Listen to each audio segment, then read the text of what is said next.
اس بات کو پسند کرتے تھے کہ میری امت میرے اوپر درود پڑے اور رب ان پر رحمت نازل کرے. کیا پسند تھی حضور کی کہ میری امت مجھ پہ درود پڑے اور میرا رب رحمتوں کا نزول کرے. صحیح مسلم میں روایت ہے جو میرے اوپر ایک مرتبہ درود پڑتا ہے اللہ اس پہ 10 رحمتیں نازل کرتا ہے. اللہ اکبر. اور اگر درود کے ساتھ سلام بھی ہو تو مجھے ایک شعر اتنا اچھا لگتا ہے تو سادہ سا, پتہ نہیں اس کا وزن بھی ٹھیک ہے نہیں, کسی سادے سے بندے نے کہا ہے لیکن مجھے بڑا پسند آیا. بعض روح کھینچ لیتے ہیں نا. کسی نے کیا خوب کہا کہ درود پڑھنے سے ثواب ملتا ہے, سلام پڑھنے سے جواب ملتا ہے. کتنا سادہ اور کتنا خوبصورت. درود پڑھنے سے ثواب ملتا ہے, سلام پڑھنے سے جواب ملتا ہے. اور اگر حضور کی طرف سے وعلیکم السلام کے لفظ آگے تو اور کیا چاہیے. اس لیے کثرت سے حضور کو سلام کرو. یار آپ گلی سے بازار سے گزرتے ہوں تو کوئی لڑکا, کوئی بزرگ, کوئی شخص آپ کو روز سلام کرے تو ایک دن آپ پوچھتے ہیں نا یہ کون ہے, روز ہی سلام کرتا ہے, یہ کس کا بیٹا ہے, یہ روز سلام کرتا ہے. پھر کس دن آپ روک کے پوچھیں گے پتر کس کے پتر ہو, اتنے اچھے ہو کہ روز سلام کرتے ہو. تو ایک دن حضور بھی پوچھیں گے نا یہ کس کا پتر ہے, یہ کس کا بیٹا ہے, یہ روز مجھے سلام کرتا ہے. تو پھر حضور سے تعارف ہو جائے گا. اس لیے حضور کو سلام کیا کرو. حضرت ابو درداء رضی اللہ تعالیٰ عنہ کہتے ہیں میں حضور کی بارگاہ میں جب آقا نے فرمایا نا کہ جمعے کے دن کثرت کے ساتھ میرے پہ درود پڑا کرو, تو میں نے عرض کی حضور جب آپ اسال کر جائیں گے تب بھی یہ عمل جاری رکھیں. تو حضور نے فرمایا اللہ نے مٹی پہ حرام کر دیا نبیوں کے جسموں کو کھائے. فنبی اللہ حی یرزق, نبی قبروں میں زندہ ہوتے ہیں اور انہیں رزق بھی دیا جاتا ہے. اس لیے جمعے کے دن کثرت کے ساتھ میرے اوپر درود پڑھو, میرے اوپر سلام پڑھو. اللہ اکبر. تو حضور فرماتے ہیں مجھے یہ بات پسند آتی ہے کہ کوئی میرے پہ درود پڑھے اور پھر رب اس پہ رحمت نازل کرے. اللہ اکبر. حضرت ابی بن کعب کہتے ہیں میں نے حضور سے کہا حضور میں چوتھا حصہ آپ پہ درود پڑھوں گا اور باقی جو 3 حصے ہیں دیگر وظیفے کر لیا کروں گا. تو آقا کریم نے فرمایا ما شئتا وَإِن زِدْتَ فَهُوَ خَيْرٌ, جیسے تمہاری مرضی, لیکن اگر درود کو بڑھا دو تو ہوگا اچھا. تو میں نے کہا حضور میں آدھا وقت درود پڑھوں گا, آدھا دیگر وظیفے کروں گا. فرمایا ما شئتا, جو تمہاری مرضی, لیکن درود کی مقدار بڑھ جائے تو اچھا ہوگا. میں نے کہا حضور میں 2 حصے درود پڑھوں گا, 1 حصہ باقی وظیفے کروں گا. فرمایا بہت اچھا, لیکن درود کی مقدار بڑھ جائے تو پھر اور اچھا ہوگا.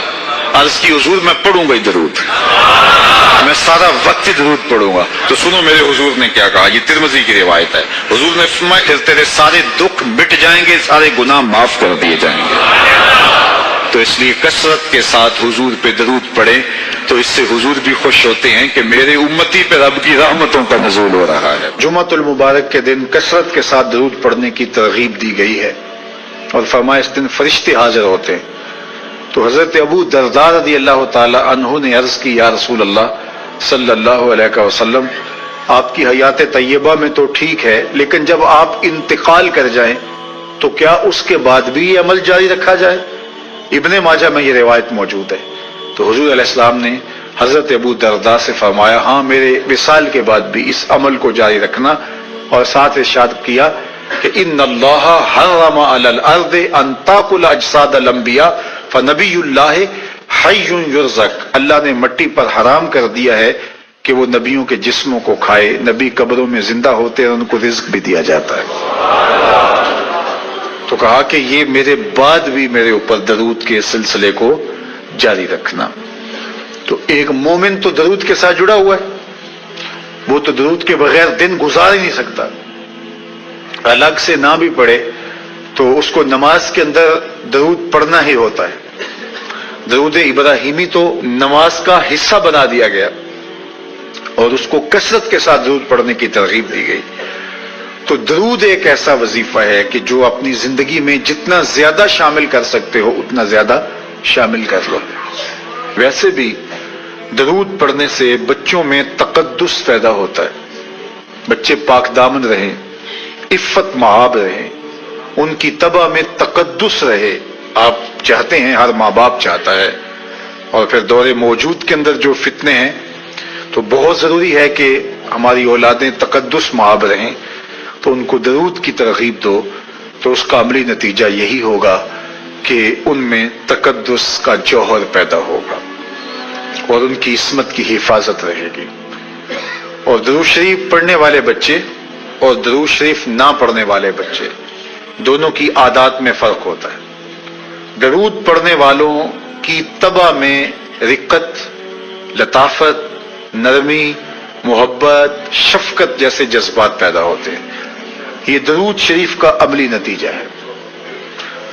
بعض لوگوں کو شکایت ہوتی ہے کہ ہمارے بچے بڑے اکھڑ ہیں، بڑے تند مزاج ہیں، بڑے سخت گیر ہیں، تو اس کا علاج کیا ہے؟ تو اس کا علاج یہی ہے کہ ان کو درود کی تسبیح دو۔ درود اکڑ توڑ دیتا ہے، طبیعت کی تندی نکال دیتا ہے، طبائع کی تلخیاں ختم کر دیتا ہے، محمد عربی کے نام کی مٹھاس پیدا کر دیتا ہے۔ حضور کا نام شہد سے میٹھا ہے، دل آویز ہے۔ کھنڈ میں اتنی مٹھاس نہیں ہے، شکر اور گڑ میں اتنی مٹھاس نہیں ہے، شہد میں اتنی مٹھاس نہیں ہے، کاند اور نبات میں اتنی مٹھاس نہیں ہے جتنی نام محمد میں رکھی گئی۔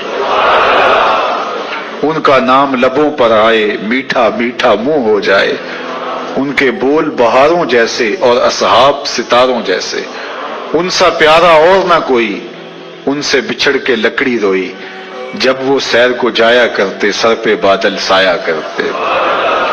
میرے شہر کے ایک پنجابی شاعر ہیں، انہوں نے تو قلم ہی توڑ دیا نا، تینوں سینے دی میں ٹھنڈ آکھاں، اگر آپ کا ذوق ہو تو،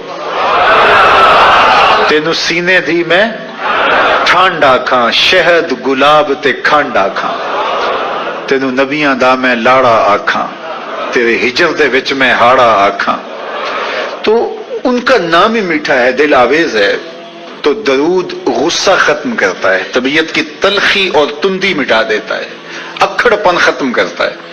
تو آپ اگر چاہیں کہ اولاد اکھڑ ہے تو ان کو کسی طرح درود پہ لے آئیں، درود کی تسبیح ان کے ہاتھ میں دے دیں، تو ان کی طبع میں نفاست بھی آئے گی، ان کی طبع میں لطافت بھی آئے گی، ان کی طبع میں رقت بھی آئے گی، ان کی طبع میں محبت بھی آئے گی، ان کی طبع کے اندر جو ہے وہ لیاقت بھی پیدا ہوگی۔